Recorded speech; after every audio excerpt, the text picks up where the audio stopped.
Hi friends, welcome to my channel happy vibes.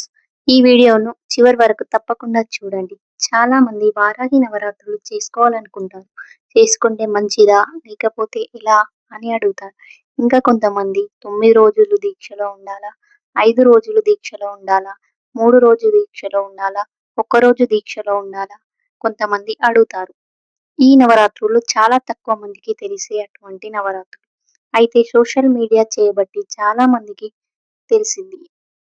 అమ్మవారి నమస్కరించడంలో, తీర్థప్రసాదం తీసుకోవడంలో, ఉపవాసం ఉండడంలో తప్పు లేదు. కానీ కొంతమంది దీక్షలాగా తీసుకొని ఇంట్లో పెట్టుకొని చేసుకోవడం అనేది సమంజసమైనటువంటి విషయం కాదు. అమ్మవారి బీజాక్షరం ఉపాసన ఉన్నటువంటి వాళ్ళే చేయాలి. దీనికి చాలా ప్రాసెస్ ఉంటుంది. చాలా తెలియక ఏది పడితే అది చేస్తున్నారు. అలా చేయకూడదు. ఇలా దీక్షలో ఉండాలి అంటే 9 రోజులు ఉపవాసం ఉండాలి. ఒక్కరోజు 5 రోజులు అనేటివి వారాహి నవరాత్రులలో లేవు.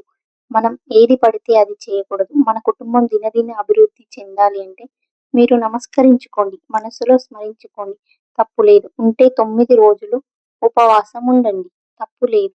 ఈ వీడియో మీకు నచ్చితే లైక్ చేయండి, షేర్ చేయండి. ఇంకా ఇలాంటి వీడియోల కోసం మా ఛానల్ను సబ్స్క్రైబ్ చేయడం మర్చిపోవద్దు.